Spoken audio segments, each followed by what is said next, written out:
ചേച്ചി ചേച്ചി ഇതെന്ത് ബംഗാളി വായന്ത് ഇവിടെ?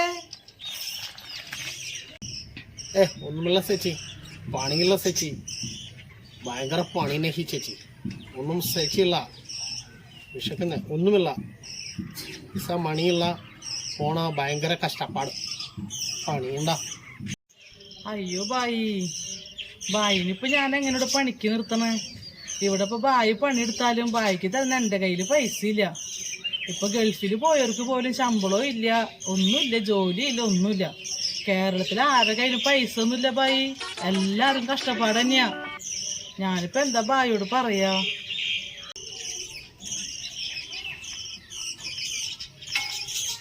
അപ്പൊ എന്ത് ചെയ്യും ചേച്ചി, നമ്മ ഭയങ്കര കഷ്ടപ്പാടുണ്ട്.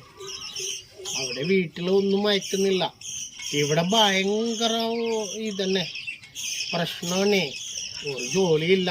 ഞാൻ വീട്ടിൽ എന്തെങ്കിലും ഹെൽപ്പ് ആക്കാം. ഒരു 500 മതി, 500 500 പിന്നെ കുറച്ച് ചോറ് പ്ലീസ് ചേച്ചി. നമ്മ ഭയങ്കര കഷ്ടപ്പാടുണ്ട്, അതുകൊണ്ടാണ് പറയണത്. എന്റെ പൊന്നു ബായി, ചതിക്കല്ലേ, എന്റെ കുടുംബജീവിതം തകർക്കല്ലേ. ഇനി അടുക്കള ജോലിക്ക് വീട്ടുപണിക്ക് ബായിനെ കൊണ്ട് നിർത്തി കഴിഞ്ഞാ ഈ നാട്ടുകാരും വീട്ടുകാരൊക്കെ പറയും ഞാൻ ബംഗാളിയുടെ കൂടെയാണെന്ന്. അല്ലാണ്ട് തന്നെ ഇപ്പൊ എല്ലാ പെണ്ണുങ്ങളും ബംഗാളികളുടെ കൂടെ പോണത്. എങ്ങനെയെങ്കിലും ജീവിച്ചു പൊക്കോട്ടെ. ബായിക്ക് വേണ്ടി ഞാൻ കുറച്ച് ചോറ് തിന്നാൻ തരാം. 500 രൂപ ഒന്നും എടുക്കാൻ ഇപ്പൊ എന്റെ കയ്യിൽ ഉണ്ടാവില്ല. ഇവിടെ മുടിഞ്ഞ കഷ്ടപ്പാടാണ്. ഒന്ന് തോന്നല്ലേ ബായി? അയ്യോ ചേച്ചി, അങ്ങനെ പറയല്ലേ, നാ അങ്ങനെ ആളല്ലാന്ന്. നമ്മ 2 ഭാര്യ, ദോ ഭാര്യ ഉണ്ട്, ദോ വൈഫ്, 5 പിള്ളേരുണ്ട് അത് നാട്ടില്. അങ്ങനെ നമ്മ നല്ല ആള്, നമ്മ ആ പ്രശ്നമൊന്നുമില്ല. പ്ലീസ് അങ്ങനെ നമ്മൾ വിചാരിക്കരുത് ചേച്ചി, നമ്മ നല്ല ആളന്നെ. നിങ്ങൾക്ക് അത് മനസ്സിലാവും, പിന്നെ മനസ്സിലാവും. ഓക്കെ. 2 ഭാര്യമാരാ, 5 പിള്ളേരാ? എടാ ബായി,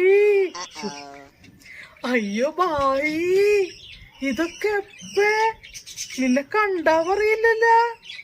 നീ ആള് കൊള്ളാലാ. എന്നിട്ട് അവരൊക്കെ ഇവിടെ കൂട്ടുണ്ടാ? നാട്ടിലുണ്ടവര്? അയ്യോ ചേച്ചി, ചേച്ചി എന്തെങ്കിലും പറയണത്? അതിനമ്മ അവിടെ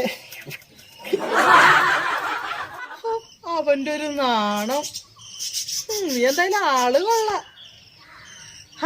എന്തായാലും നീ വന്നതല്ലേ, അടുക്കളയിൽ കുറച്ച് പണിയുണ്ട്. വാ വാ.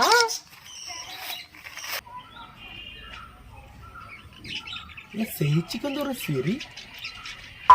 ചേച്ചി അങ്ങനെ സംസാരിച്ചത്? ഭഗവാൻ छोड़ना मत.